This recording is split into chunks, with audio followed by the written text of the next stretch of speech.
What's going on, guys? This is the 5 Yard Pass podcast with me, Suddy, and this is Sham. And today we'll be previewing the last round of fixtures for Group F, the group of death, apparently. But it's been quite similar in all kind of across all groups. Every team has had a chance to go through right till the end.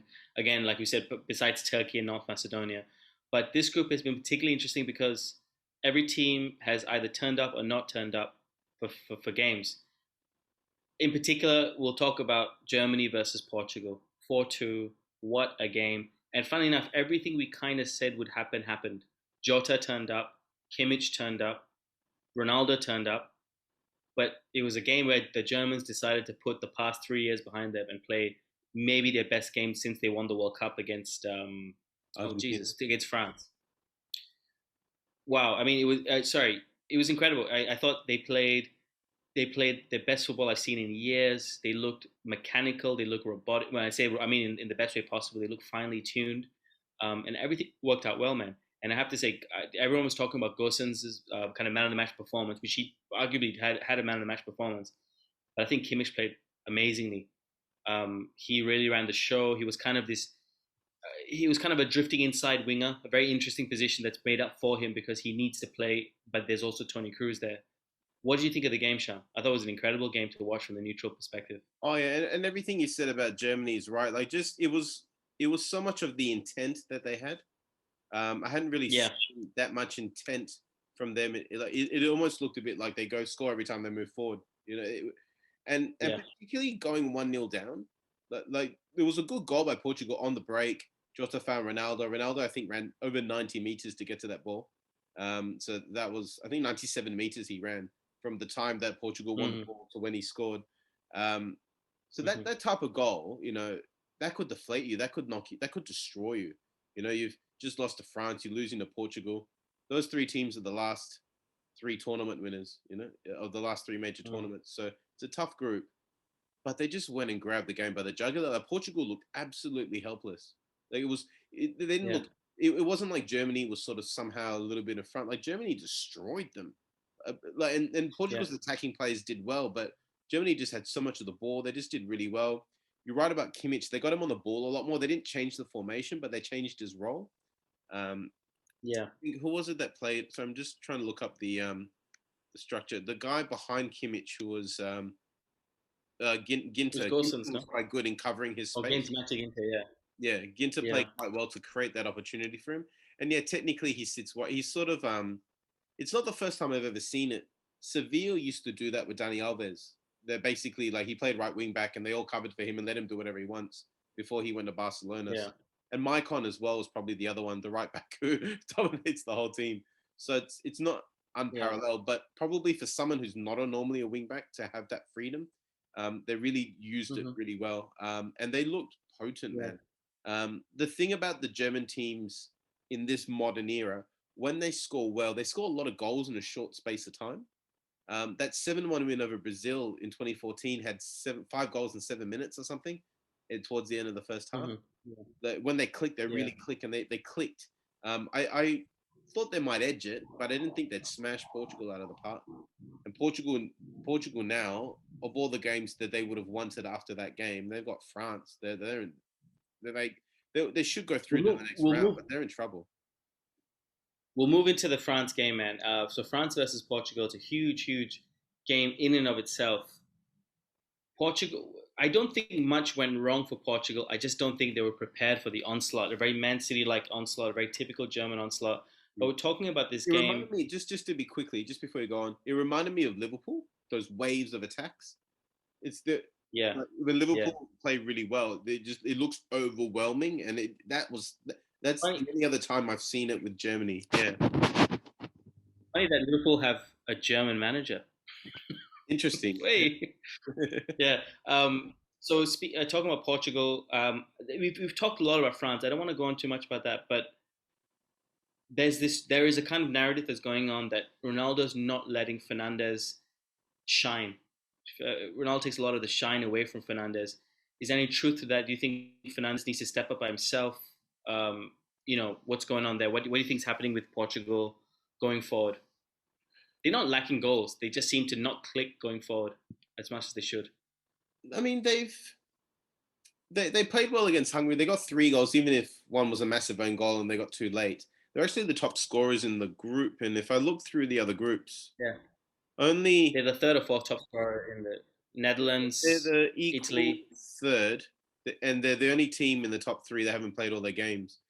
I mean, Mm, against Hungary, they look very good. It's just that Germany so comprehensively outplayed them, and now they've got mm, France. Like that's just the nature of the group of death that you can actually play pretty decent football and still finish third. And Portugal might yeah, be the one that we were talking about these 3 teams and who's the one that's going to struggle a bit. That narrative is probably shifted over from being Germany, the one that was a bit unlikely, to Portugal probably being the one that's unlikely. I yeah. there's 2 teams on 3 points, so that are third place. So you got Finland on -2 goal difference, Ukraine a -1. So Portugal could probably afford to lose by one, maybe even lose by 2 goals because they've scored so many. If they lose by more than two Mm-hmm. goals, they are out. Full stop. They could squeeze in on a third place berth, which they wouldn't mind too much because they finished third in their group in Euro 2016 and then went on fire. But they're in of all the teams we talked about, they're actually the ones in the most difficult spot at the moment. Yeah, It's interesting that like, Bernardo Silva was really good against Hungary. Cristiano is Cristiano, so he plays at that level. Bruno, I think it's a bit more like when we watched him play for United, he does drift in and out of games, but he has moments of yeah, inspiration. yeah, And if he does, everyone goes, "Oh yeah, wow, Bruno's the best." And if he doesn't, "Oh, Bruno had a terrible game." And he's not found his inspiration. He is a difference maker, and sometimes difference makers don't yeah. make a difference. Um, Mm-hmm. they probably want him to be a bit more consistent at a slightly higher level. He's not that type of player. International Mm-hmm. games can be a lot more about control than about superiority. Mm-hmm. But he is Portugal's number Mm-hmm. 10. That's like you're the Rui Costa. There's precedence and with that, particularly when Portugal probably got their best generation out there. But Bernardo and Mm-hmm. Ronaldo seem to be the best players in that team. Diogo Jota had a good game, like you said. They Yeah. do need more out of Bruno. But Bruno is the type of player with one chance he can turn everything around. But he's not been at the standard that they need him to be at this tournament so far. Yeah. Now, the next team there, France. We talked about Germany. I think we're very confident Germany will do the number in Hungary. And this game Portugal France. So France have gone a bit under the radar. They kind of they weren't really berated for their draw against Hungary because the result of Germany was so good. They kind of went under the radar for that. Their top spot, realistically, all they need is a draw, and they will get through. Yeah, look if they draw, they get through because I'm just thinking that yeah, there's no other outcome. They're the best. You would They're in the best assume spot. you would What assume what with do results what do Germany would France win. what You assume that. So then a draw gets them second, right? Yeah, at the very least. So what does France need to do from here on? Sorry, assuming they come second, they'll play But potentially the England group. So let's say Czech Republic potentially. What do France need to do from here on to kind of go forward to as favorites to win the tournament? I'm talking about in terms of the team, the tactics they play, or who they're going to play. Because I don't see there's much that needs to be changed. Perhaps just mentality. I talked about this a few videos ago. I said France just look like a bunch of kids playing, very talented geniuses playing, but they just seem to lack a little bit of. They go behind. Can they come back and win the game instead of just drawing the game? And I did say that, and they showed they couldn't quite do that against Hungary, a very stubborn Hungary side. mm, Do you think there's anything? Do you think there's much needs to be changed with France? not really. The going behind is the big thing because they do look like a team France who like to control games. And if you've got that midfield Mm-hmm. three, which is probably the best midfield three in this tournament, you feel like you can do Mm-hmm. that. They've got a very strong defense. And it's kind of like they just kind of wait for the difference makers up front to make a difference. Benzema, Yeah, I think, will get better. I think he's the one for me to watch because Benzema versus Pepe, 2 Real Madrid teammates, they would have been going to and fro like through their trainings yeah, at Madrid over many years. I think that's yeah, the key matchup for me because Pepe will have a better idea than anyone what to do when Benzema pulls deep and plays in that sort of. Benzema plays a lot for IPL watchers. He plays a lot like Harry Kane, where he drops deep and lets the guys move past him yeah. with Griezmann and Mbappe. So how to Mm-hmm. manage that Pepe is the key, I think. Um, France control games rather than dominate them. But Germany have just shown that you kind of need to go and dominate Portugal. I don't think Portugal. Sorry, I do think Portugal have the midfield to match a team that's trying to control games. So France really, I think, to win this one, they'll have to move up the gears and go to a higher gear than what they've gone before. Okay, I want to get a really quick. I want you to give me a prediction on the top two to go through. I want to bring up another point after this on the larger tournament. So who do you think goes through, man? Top two, assuming there's no third place. Yeah, that's the thing. I think Germany win. I think they'll win fairly convincingly, like in terms of goals at least. I actually think France will beat Portugal.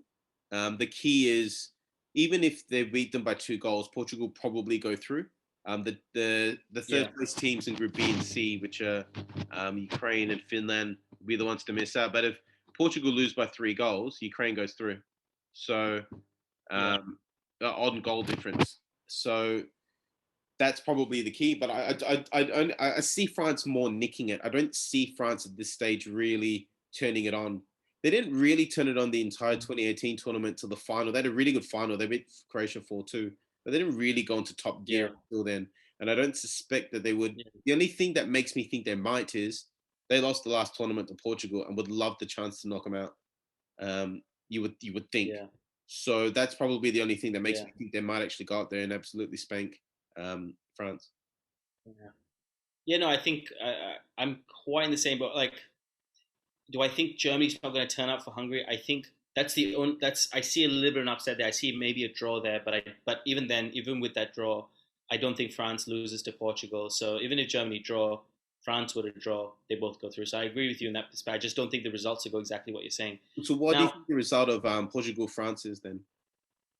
No, I think Portugal beats. Sorry, I think France beats Portugal. I just think Hungary will be able to scrape out a draw against Germany, just because I think when you give a performance, when you give you gave it all that performance, you're going to drop back a level. You're going to step down a level, and then you're going to go again for the next 3 games, which I don't have no doubt Germany will take it to any other team in the next 3 games if they make it to the final. There is a massive. There is a massive possibility. So I just want to say one more thing. Massive possibility that Germany find themselves 1-0 up. They make a whole bunch of changes, and that leaves them a bit vulnerable. That's the only way I really see Hungary getting something out of the game, but it's possible. Because they'll add 5 subs. Okay, I just want to. 5 subs. Sorry, I'm done. We talked about our predictions before. I'm trying to recall. You said France was to win it, no? The tournament? Yeah, I think I went with France. Yeah. Let's reassess that now. I'll still go them now. Although Germany look a bit frightening, I'll still go with France. Yeah. I have to say, I mean, I'm an Italy fan. I was going for England. I got to say, Italy are just looking well, man. They're looking really well, really spicy football. The manager, I didn't know there was an Italian cooler than Pirlo. And then comes Mancini in his Armani suit. Did you see the post-match conference wearing his suit like this? Play. He's so fit. Oh my God. Yeah.